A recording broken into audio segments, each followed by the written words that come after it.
అరే కేటీఆర్, తెలంగాణ ప్రజలు నీకు సిగ్గు చెప్పినాక కూడా, చెప్పుతోటి కొట్టినా కూడా నీకు సిగ్గు లేకుండా ఉద్దేశపూర్వకంగా ముఖ్యమంత్రి గారి పైన నోటికి వచ్చినట్టు మాట్లాడుతున్నావు.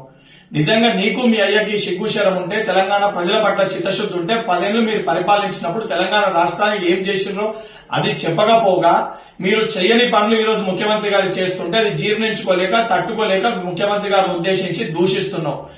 ఆంధ్రప్రదేశ్ గురించి ఏ రోజు కూడా ముఖ్యమంత్రి గారు తప్పు మాట్లాడలే. గుంటూరులో చదువుకొని, అమెరికాలో చదువుకొని తెలంగాణ రాష్ట్ర ప్రజల సమస్యల పైన, తెలంగాణ రాష్ట్రం పట్ల నీకు చిత్తశుద్ధి లేదని మాట్లాడినారు. నువ్వు సోయి లేకుండా బీఆర్ఎస్ పార్టీని ఆంధ్రప్రదేశ్ లో పెట్టినప్పుడు, బీఆర్ఎస్ పార్టీ అక్కడ ఏదైతే రాజకీయ లబ్ధి కోసము నన్ను ఆంధ్రప్రదేశ్ ప్రజలు భీమవరంలో పోటీ చేయమంటారు అని చెప్పి నువ్వే ఒక ప్రసంగంలో మాట్లాడినావు.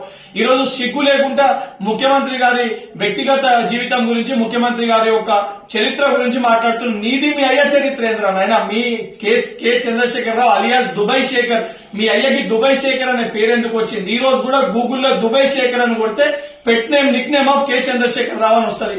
మరి ఆ రోజు దొంగ పాస్పోర్ట్ల పైన మీ అయ్య చేసిన ఘనకార్యం ఏంటి? అవన్నీ మర్చిపోయినావా? ఘటాన్ని మర్చిపోయి ఉద్దేశించి నువ్వు మాట్లాడుతున్నావు. ఏదైతే కుటుంబాల గురించి మాట్లాడితే, గతంలో అడ్డగోలుగా డ్రగ్స్ ని వినియోగించి తెలంగాణ రాష్ట్రంలో డ్రగ్స్ ని అడ్డగోలుగా సరఫరా చేసిన ఒక చరిత్ర నీది. ఈ రోజు సిగ్గు లేకుండా ముఖ్యమంత్రి గారి గురించి మాట్లాడుతున్నావు. నువ్వు తెలంగాణ ప్రజలు నిన్ను, మీ అయ్యని ఇద్దరిని కూడా చెప్పులు అరిగేటట్టు కొట్టిరు. అయినా కూడా సిగ్గు లేకుండా ఈ రోజు బయటకు వచ్చి మళ్ళేదో నీతివంతుల లెక్క, సత్యహరిశ్చంద్రుల లెక్క మాట్లాడుతున్నావు.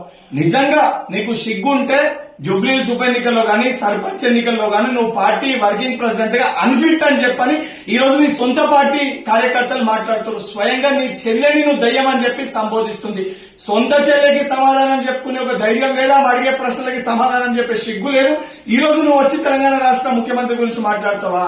ఇదే రకంగా నీ వ్యవహారం ఉంటే రేపు పొద్దున చెప్పులు అడిగేటట్టు తెలంగాణ ప్రజలు కొట్టి, మీ అయ్యచ్చే ఏదైతే మెడలో, నీ మెడలో చెప్పులేసి ఊరేగించే పరిస్థితి కూడా వస్తుంది. బిడ్డ కేటీఆర్, ఖబర్దార్, ఇంకోసారి ముఖ్యమంత్రి గురించి మాట్లాడితే చెప్పులు మెడలో చెప్పుల దండలేసి తెలంగాణ రాష్ట్రంలో సిరిసిల్ల నియోజకవర్గంలో చెప్పుల దండలేసి నిన్ను సిరిసిల్ల ప్రజలు ఊరేగిస్తారు.